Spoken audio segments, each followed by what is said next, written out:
There's a strange paradox in human behavior. When someone is in danger in a public space, with many people around, often no one steps forward to help. The silence in such moments isn't necessarily due to indifference, but rather, the belief that someone else will step in. This is the essence of the bystander effect, a well-documented psychological phenomenon showing that the more people there are witnessing an emergency, the less likely each individual is to help. Counterintuitive as it sounds, decades of social psychology research have confirmed this to be a troubling reality of modern life. The effect came to prominence after the 1964 murder of Kitty Genovese in New York City, where a young woman was attacked near her apartment. Reports claimed that dozens of neighbors either saw or heard the attack, yet no one intervened. While later investigations clarified that the number of witnesses was smaller and not all were aware of the full situation, the incident sparked deep inquiry into human inaction. Psychologists John Darley and Bibb Latané began a series of experiments that revealed the core of the phenomenon. The first key mechanism is diffusion of responsibility. When we're alone and see someone in need, we feel fully responsible to act. But in a group, that responsibility gets diluted. We assume someone else will take charge, and in doing so, we unconsciously absolve ourselves. The second factor is ambiguity. When a situation isn't obviously dangerous, for example, someone lying on the sidewalk who might be drunk or might be in medical distress, people tend to look around, taking social cues from others. If no one reacts, everyone assumes it's not serious. This is known as pluralistic ignorance. When everyone looks to others for guidance, but no one acts, the inaction becomes self-reinforcing. The bystander effect isn't limited to emergencies in the street. It shows up in schools, when students are bullied and classmates stay silent. In workplaces, when someone is treated unfairly and no one speaks up. On social media, when someone shares a cry for help, and most users scroll past, assuming someone else will comment or offer support. These are not examples of apathy, but of how group psychology overrides personal moral instinct. This has dangerous consequences. When no one acts, not only is the victim left without support, but the social norm of inaction is reinforced. Each time we tell ourselves someone else will help, we contribute to a society where silence becomes the default. So how do we break free from this psychological trap? Awareness is the first step.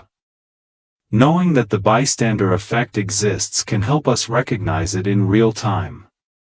If you're in a crowd and notice something wrong, don't assume others' silence means everything is fine. They may be frozen by the same uncertainty. The second is intentional action. Instead of passively watching, be the first to act. When calling for help, avoid general cries like "someone help." Instead, point to a person and say, "You in the blue shirt, call 911." This breaks the diffusion of responsibility by assigning a clear role. A real-life example illustrates this vividly. In a subway station in Canada, a man fell onto the tracks.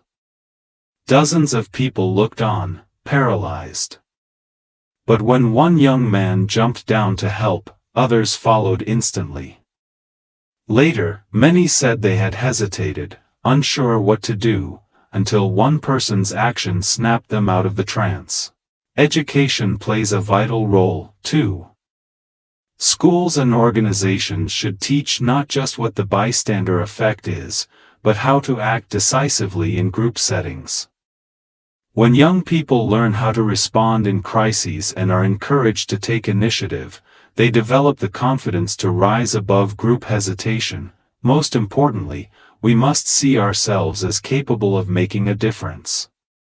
If you are the first to act, you not only help someone in need, you set off a chain reaction.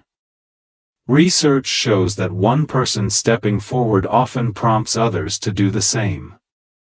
Courage is contagious. The bystander effect is not a condemnation of human nature. It's a psychological shortcut, but one that we can overcome through awareness, education, and empathy. In a world where we are constantly influenced by others, it's the individual who chooses to act who can truly change the outcome. So next time you find yourself in a crowd, witnessing someone who may need help, remember, you're not just one of the people. You are the person. The one who can act. The one who can change everything. Sometimes, all it takes is one. But understanding the bystander effect isn't enough. We must explore its modern evolution. In today's hyper-connected world, bystanders don't just exist in physical spaces. They are present online, in comment sections, live streams, or viral videos of people in distress. And just like in real life, the larger the digital crowd, the more diluted our sense of responsibility becomes. We see a call for help in a tweet with hundreds of replies and think, surely someone else already helped. Yet that help may never come. This virtual version of the bystander effect is even more insidious, because it disguises itself as awareness. We share posts, use hashtags, and express support, but often stop short of meaningful action. It's what some psychologists refer to as slacktivism, the illusion of helping without actual impact.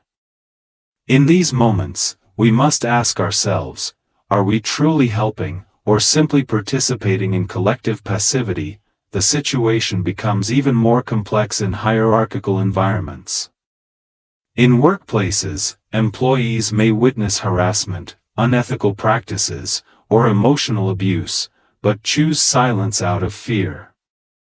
Fear of retaliation, of being isolated, of jeopardizing their position.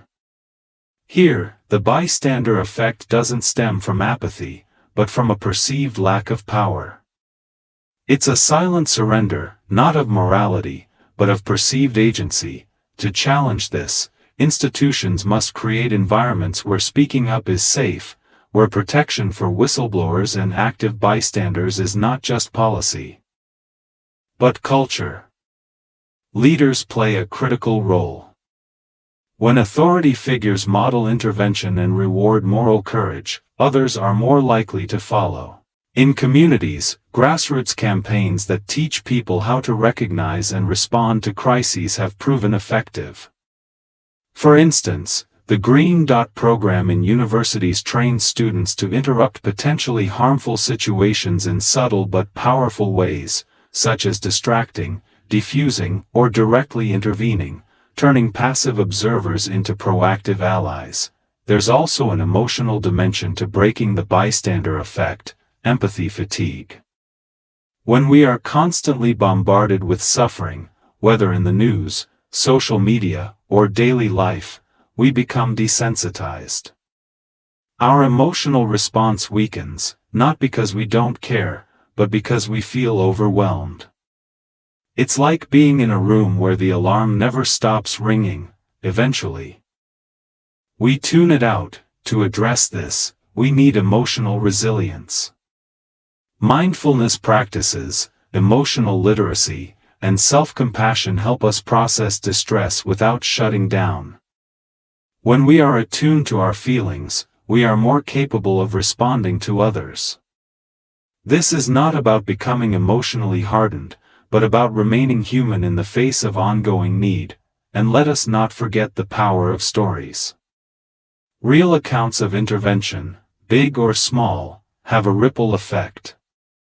The tale of the lone commuter who pulled a stranger off train tracks. The teenager who stopped to talk to a distressed classmate and unknowingly saved a life. These stories are not anomalies. They are reminders that every person has the capacity to break the cycle of silence. We must cultivate a culture where intervention is not the exception, but the expectation. where noticing becomes responsibility, and responsibility becomes action. That shift starts not with policies or training modules, but with a deep internal commitment to see, to feel, and to act, even when no one else does, because in the end, what defeats the bystander effect is not information alone, but transformation, from passive observer to engaged participant in the well-being of others. It's not always dramatic. Sometimes, it's a quiet question. A gentle offer. A firm word. But in a moment of need, even the smallest act can become a lifeline, and you, the one who notices, you are not insignificant. You are the spark. The pivot point. The one who decides whether the silence continues, or whether something better begins.